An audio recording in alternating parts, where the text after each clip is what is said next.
Okay, my name is Judy Kramer. I was a Heimark. I want to take this in kind of chronological order. 1948, I remember our grandpa, but he had died, and my dad lifted me up to see him in the coffin.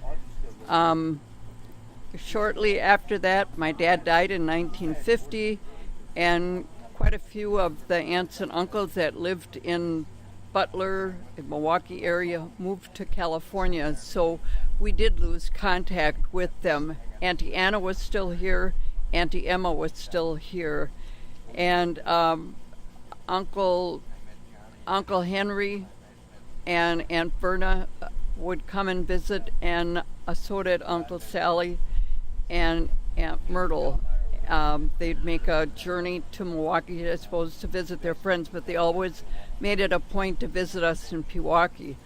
Well, then in 1954, our cousin Ronald died, and he always came out to visit with us, so we felt really bad about that because he had just shortly gotten married to Angie, and I don't think they were married more than 2 years, 3 years, and he was killed in that plane crash. And then Grandma moved to California, and as far as I know, she's still living someplace, because when people move away and they die and you don't go to their funeral, it's kind of hard to imagine them gone. So in my mind, Grandma Heimark is still floating out in California someplace. And I felt bad. I felt bad that she had, I felt bad that she had moved away, but I think she wanted to be closer with her daughters, and I don't blame her for that. But she made the best, as far as I'm concerned, oatmeal, because it had big clumps in it, and it stuck to your ribs. I like that. You either liked it or you didn't like it. I liked it. And then the other thing I remember about Grandma Heimark is she had the longest earlobes of anybody I ever know. I swear they were a thumb. They were just huge. But and she always was so stern. I don't think she had the sense of humor like Grandpa did. So anyway, that's my stories, and I'm glad you're all my cousins, and I had fun here, and I hope we can do this again soon. Meet you at Frank's house.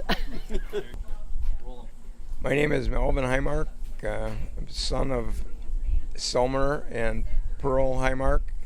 I have two sisters, Nancy and Judy. We grew up in Pewaukee. And I'm just so blessed to have the family that I have around me today. It wasn't that way in my youth, but as I got older, I got to learn to know my cousins in a way that I didn't know them when I was a young man. We did lots of things together. I don't have any particular story that stands out other than my Uncle Ole standing in our backyard singing to a sunflower. But I recall my father, mother, and Uncle Ole and myself. We took a trip to California, and my sisters were there. We took a trip to North Dakota. It was just a trip that I don't remember a lot about, because I don't remember a lot about what happened as I was growing up. All I know is I had fun, and Uncle Ole was a special man in my life.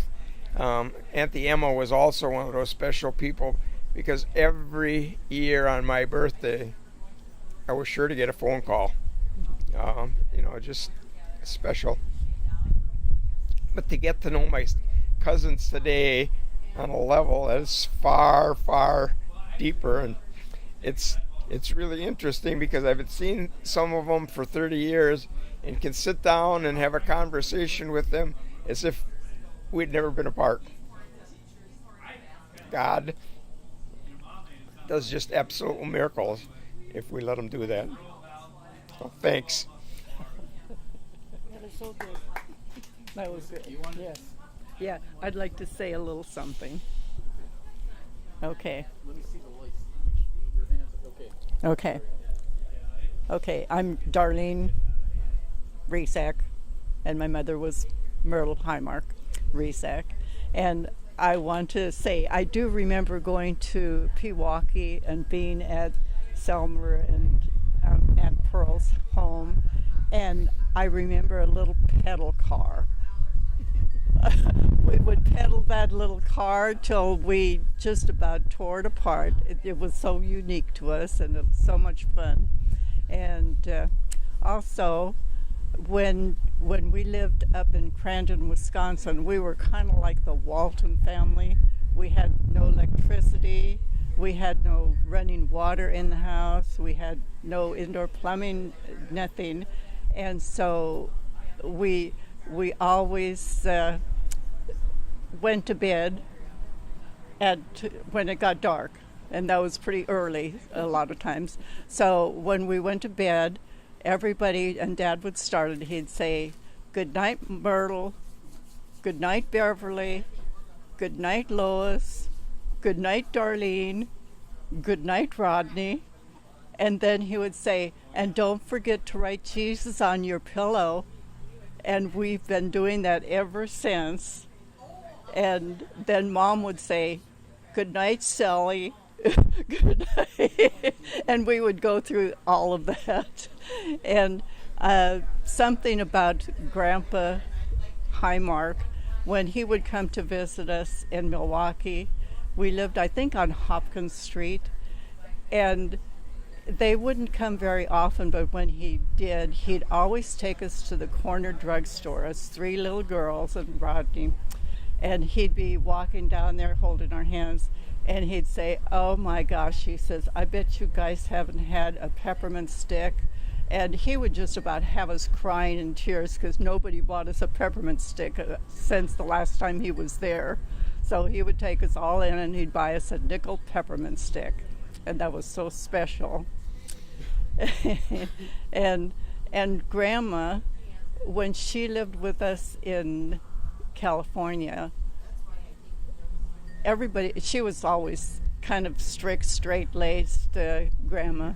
But when Sunday morning came along, and I'll always remember this, she always went off by herself and just sat very, very quietly, just meditating or contemplating on her prayers, I guess. And that always stuck in my mind that, she was very religious. Grandma Heimark. Grandma Ragenhild. Is that how you say it? How do you say it? Ragnold. Okay. Yeah. So anyway, I just remember that very, very much. Thank you.